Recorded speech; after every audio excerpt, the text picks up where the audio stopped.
Hey guys, great to be back with you. All right, today we are going to discuss the 21 days that I prayed and fasted in the month of January 2025, why I did it, what the physical and psychological results were of it, and we'll get into all of it. So, my friends thought I was crazy, tried to stop me from doing it multiple times, amid it, tried to peer pressure me out of it, eventually joined me. One of my friends ended up fasting with me at least for a day. But I want to get into how this all came about because I think it was a really good experience for me and I would encourage anyone to do it. So before we get into my personal experience, let's look at some studies and overall benefits of fasting physically and psychologically. So fasting, a few articles say that fasting, particularly through practices like intermittent fasting, can offer a range of potential health benefits, including weight loss, improved blood sugar control, reduced insulin resistance, better heart health by lowering blood pressure and cholesterol, potential cognitive benefits like improved memory, and may even contribute to cellular repair and longevity by promoting autophagy, the body's process of cleaning up damaged cells when done appropriately. Anti-aging, guys, that's what that means. Fasting is anti-aging. And that's what inspired one of my friends to join me. We love to anti-age. And it's anti-inflammatory, which is anti-aging and anti-disease. Mental health benefits of fasting. A few articles say that some research suggests that fasting may have mental health benefits such as reduced anxiety and depression and improving mood. However, more research is needed to confirm these benefits, but some of them are reduced anxiety and depression, improved cognitive function, enhanced mind-body awareness. Fasting may enhance your mind-body awareness and stress management. So let me show you a couple of studies that I found on fasting, impacts of religious fasting on human health. This was a religious fast, actually. So PubMed, this article from 2010 says some of the more favorable effects of these fasts included the lowering of body mass, total cholesterol, and the LDL-HDL ratio, cholesterol.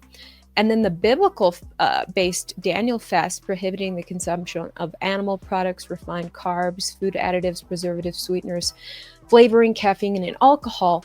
It is most commonly partaken for 21 days, although fasts of 10 to 40 days have been observed. Our initial investigation of the Daniel fast noted favorable effects on several health-related outcomes, including blood pressure, blood lipid, insulin sensitivity, and biomarkers of oxidative stress. So that was nice. The Daniel fast. So I guess mine was a combination of the Daniel fast and the Ramadan fast. Mine was mainly the Ramadan fast. I'm not Muslim, but I did a Ramadan fast. We'll get into why. Is this the one this is another one I showed you.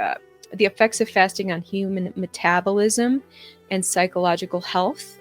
Fasting is a prevalent approach to weight loss and is a feasible method for treating some diseases such as type 2 diabetes. Meanwhile, the effects of intermittent fasting on health, aging, and disease process are hot issues and are of concern by researchers of multiple areas, even the public. This article introduces the effects of fasting on human lipid metabolism, glucose metabolism, protein metabolism, neuroendocrine metabolism, demonstrates the metabolic conversion caused by fasting, and describes the effects of fasting on human psychological health, the relationship between mood regulation and glucose, and the emotional enhancing effect induced by fasting. Your emotions can improve. This is fascinating. Just one more article I showed you guys. This article from 2020, intermittent fasting from dawn to sunset for 30 consecutive days is associated with anti-cancer proteomic signature and upregulates key regulatory proteins of glucose and lipid metabolism, circadian clock, DNA repair, cytoskeletal remodeling. Sorry, I got excited about fixing my DNA. That's pretty awesome. Immune system and cognitive function in healthy subjects. Wow. So many great benefits. And in diving deeper into those articles, because those were just the abstract I read you, but one of them says the studies have shown that changes in some neurotrophic factors and neurotransmitters caused by fasting may participate in fasting-induced emotional enhancement. Fasting can stimulate neurogenesis and enhance synaptic plasticity, which can regulate pain sensations and enhance cognitive function and the anti-aging ability of the brain.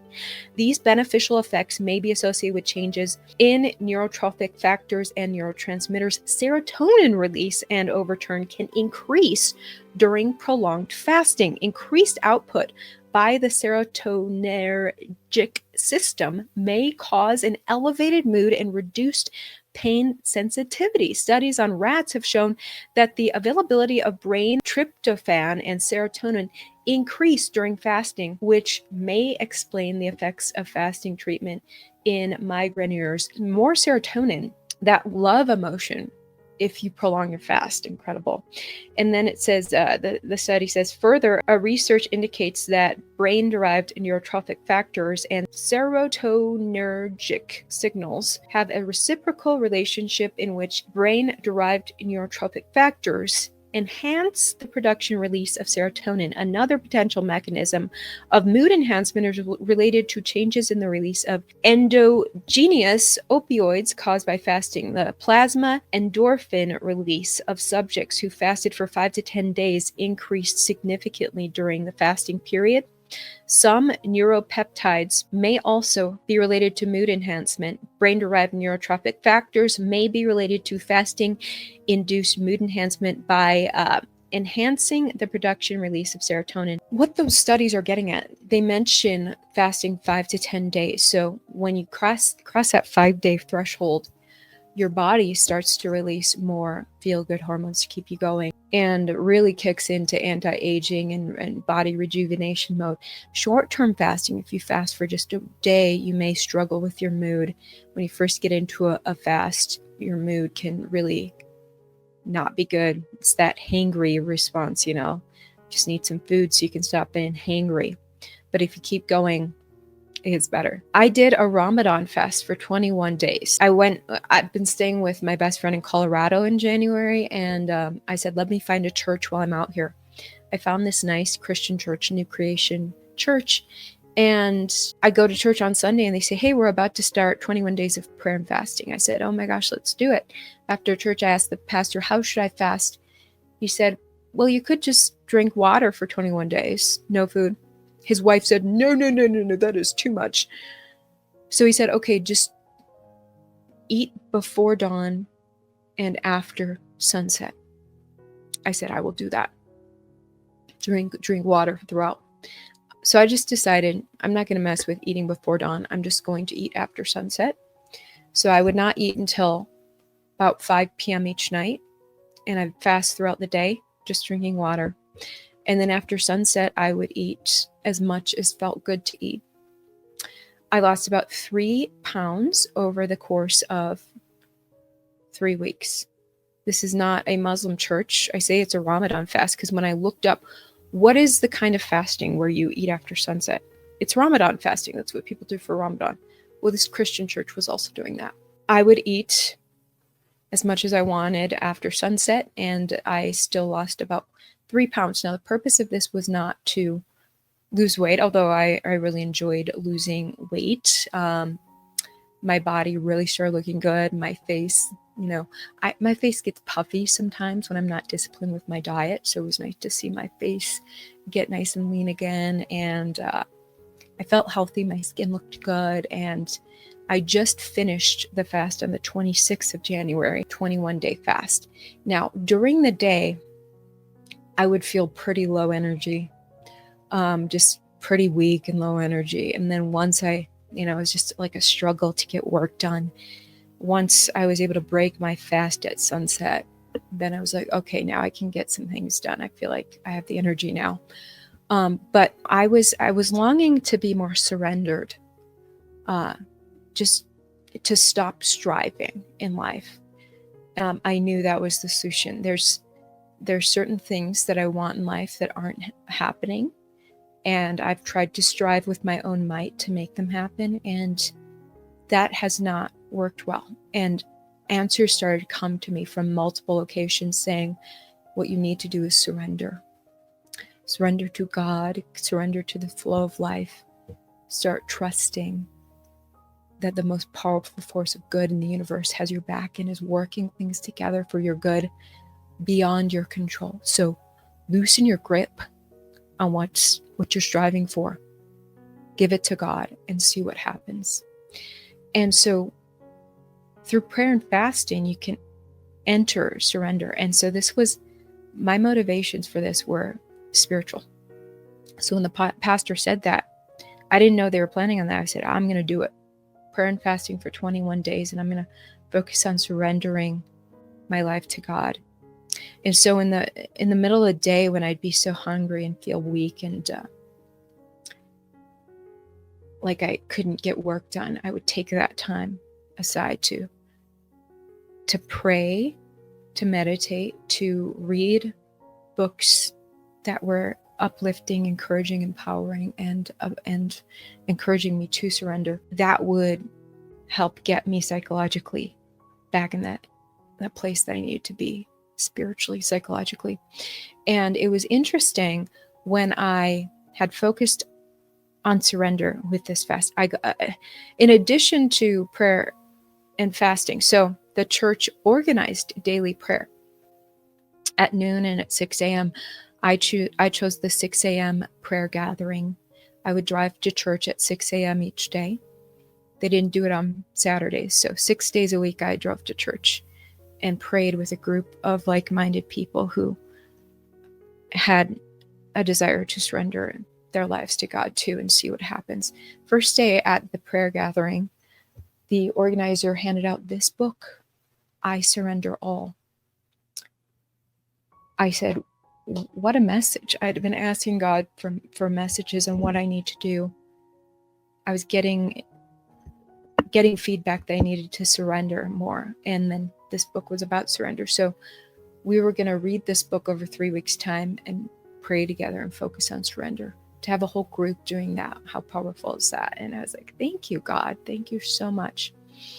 And before I even entered that prayer group, I had met someone else at the end of December who had exactly what I wanted.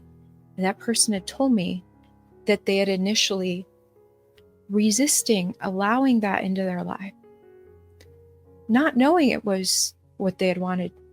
When they stopped resisting and allowed that in, they started to manifest their own dreams. And I said, what inspired you? What inspired you to stop resisting what was in front of you? And that person told me that they had read the book, The Surrender Experiment. Well, I had started that book at the beginning of 2024. The book has a slow start, and I was like, what's this book getting at? I put it away. I thought I'd finish it later. Well, when this person told me how this Surrender Experiment book had impacted their life and brought them just what I want, I picked that book right back up. And the book tells the story of this one man, Michael Singer, who was suffering with the voice in his head controlling his life. It's the ego mind, the little voice that's running a narrative the whole time you're living and strategizing and thinking things through and telling you things about yourself, telling you things about other people. And he was like, how can I stop this little chatter in my head? It's controlling me and it's horrible. It's largely that ongoing voice in our head is largely programmed from outside sources, from the people around us, the society, our upbringing. But oftentimes it's a misleading, negative, down-putting voice in our head. So how do we get rid of that? How do we empower ourselves beyond this chattery voice in our head? Well, he went on this big journey of meditating, and the meditating was only taking him so far. He realized if he stopped resisting the voice in his head and he just allowed what is to be, looked at what's in front of him with gratitude and said, thank you, I trust what's here, I trust where this is going. I'm going to be grateful for it. Put one foot in front of the other and see what happens. Say yes to what keeps coming to my life. Yes, thank you. Yes, thank you. Instead of resisting, his life started to transform. And then he got a message to serve others. What if I just do this for someone with not needing anything in return? Boy, was that a powerful advancement in surrendering. And abundance started to flow into his life. Things beyond what he had ever dreamed of started to come. He was divinely protected. He was doing yoga meditation, and he read this yogi's book. This yogi kept talking about God. God wasn't even a thing to him. And is God a part of this? Is that what the flow of life is? Maybe it's God. So all these people from different backgrounds are coming along, learning the same thing. The author of this book, I Surrender All, teaches the same thing of surrendering to God, surrendering to the flow of life. Stop resisting, stop trying to save your own life. She quotes a passage of scripture in that book that says, when Jesus said that he who tries to save his life will lose it, but he who loses his life for my sake will save it, which is the oxymoron of surrender. Where you think, well, I got to save myself here. I got to strive. And in your striving, you're self-defeating. When you're letting this little chatter in your head, pre-programmed by society, telling you what to do, thinking it knows better than the source of all things, how to save yourself, you end up going down the wrong path, self-sabotaging and not getting what you want. But when you lay it all out and said, hey, if I lose everything, I'm going to stop struggling. I don't know how to do this. It's up to you, God. It's up to you, flow of life. It's up to you, creator. It's up to you, source. I'm just going to let this all be and just trust, and just appreciate what's here. Know I'll be okay if I lose it all. If I lose it all, maybe that was just a part of the ego chatter that I had to lose. So I surrender it. That's where the magic happens, when you loosen your grip and allow God, life, source to flow. Beautiful things start to happen. So in surrendering food in this fast, it was like a physical symbol of surrendering the physical pleasures and the things that I think that I need to physically do to be happy. And say, I'm surrendering this. I'm also surrendering everything I was striving for. It's up to you now, God. And so Ramadan, Muslim people do this.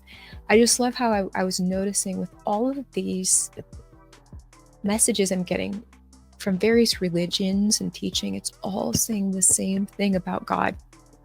I've learned that God infiltrates so many places. Psalm 139.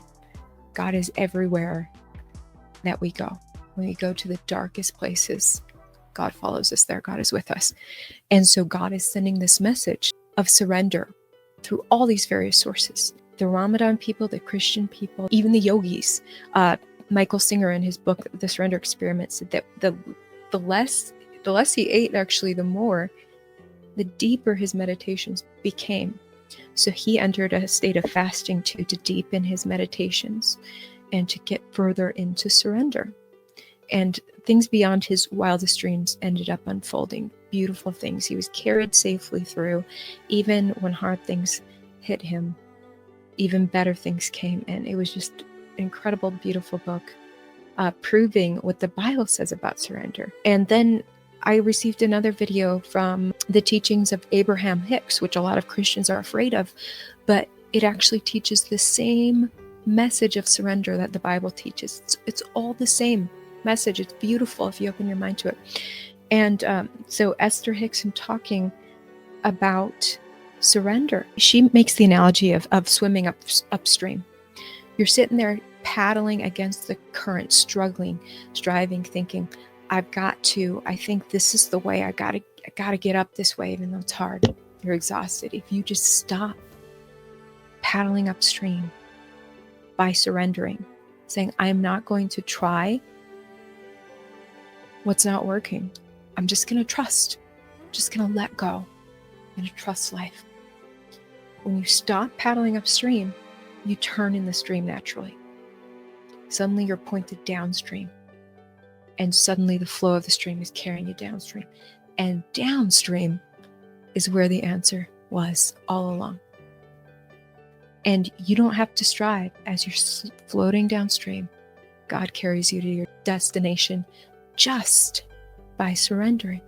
Sometimes on that path of surrender, inspiration will start to come. Now that you're not striving, inspired thoughts and ideas directly from source come to you, and they feel good to do. And those are the actions that you should take. And so I leaned into that throughout the fast. And it was just such a mental discipline in the midst of facing something that I don't want. Saying, why is it like this? It doesn't make sense. You know, when you're in the middle of being hit with something that you didn't want, boy, is that a time when you really got to discipline your mind. Just say, chatter in my head, you're not the answer. Chatter in my head, trying to sort out, why is it like this? This never should have happened. This isn't logical. How do I logically fix something that happened unlogically to begin with? When you just let all that go and say, I'm not going to rack my brain about how to fix this. Because I'm pretty sure racking my brain all these years probably led me to this point. So how about trying something different and letting it go? So when you go into meditation, I would do daily meditation. Someone said that prayer is talking to God. Meditation is listening to God. So I would kneel beside my bed every day and pray. And then I would meditate for about 15 minutes and listen to God. Find peace. Read an empowering book like this one, or The Surrender Experiment, or various other books that I have. Podcasts, audiobooks that encourage surrender and help you to trust life. Okay, get into a good place, and then something come along that'll, cause you to start thinking about that issue again. Like, gosh, if I could just fix it, man, maybe if I try this. Nope. Stop. It's a mental discipline every day of saying, nope, I'm going to lay that down again. Daily surrendering. And the Christians say, picking up your cross daily and following Jesus. That's a way of saying daily, I'm taking this discipline of laying down what I shouldn't be sorting out in the first place. But this logical ego brain likes to try to sort out. Certain things, you have to lay them down. Racking your brain is not the option. So it'd be a daily practice, and slowly over the 21 days, more surrender would happen. You're in a surrendered state when you have peace, inner peace, in the silence. There's nothing here to distract you. You still feel good. You still feel peaceful, safe, happy. You're in a surrendered state. You know that it's going to be okay no matter what happens. No matter what. If the worst thing, if what you want is taken from you, you can never have it. You'll still be okay. When you really get into that surrender, that's when the magic starts to happen. So that was the main reason I did the prayer and fasting. I think there were great physical health benefits, but it was a great experience in letting go of what I just can't control. You can jump through hoops trying to figure out a way to control it. But a big secret in the magic of life, and many very successful people that don't often talk about it as much as maybe they should have learned, actually letting go and not working your butt off to fix it. Letting it be. Waiting. Standing in the midst of the complete unknown and saying, I have no idea how this is going to pan out. That's where the miracles happen. It's happened for a lot of people, a lot of powerful people. So I encourage you to try it. The 21 days has been really good for me. I'm in a good, happy place afterwards. Surrender is so much easier. there's still times in the middle of the day when, okay, I need to get off of the work right now and just focus on peace, inner peace, inner peace, inner peace. And that, because you'll feel some anxiety creeping up and like trying to strive again, get away from the striving, get back to the peace, and then you can get back to working. And slowly over time, that habit of striving and anxiety will slowly go away, and you can have ongoing peace. But I was going to bring up Matthew 17, because Christian fasting is something that Jesus talked about. There was he fasted for about 40 days in the wilderness, which was a big turning point for him of becoming a miracle worker. So it advanced him spiritually. But in Matthew 17, there was this demon-possessed boy that went to the disciples. They tried to cast out the demon. They couldn't. So the boy was brought to Jesus, and Jesus cast the demon right out. The boy was possessed with a demon that caused him to throw himself in fire, throw himself in water, self-harm. Jesus cast that demon right out, and he was healed. And the disciples later came to him and said, why weren't we able to cast the demon out, but you were? And Jesus said, you guys didn't have enough faith. But this kind doesn't go out but through prayer and fasting. So certain difficult demons, and I think demons are something we all struggle with in our lives sometimes. The really difficult ones, sometimes you need to pray and fast. And so that's why a lot of Christians pray and fast. And by the way, a lot of newer versions of the Bible have deleted that verse. I think it's Matthew 17, verse 21. They've just omitted that verse from that version of the Bible. King James Version still has that verse. This kind does not go out through, but through prayer and fasting. So prayer and fasting increases your faith through entering surrender, denying yourself. Fasting is a way of denying yourself.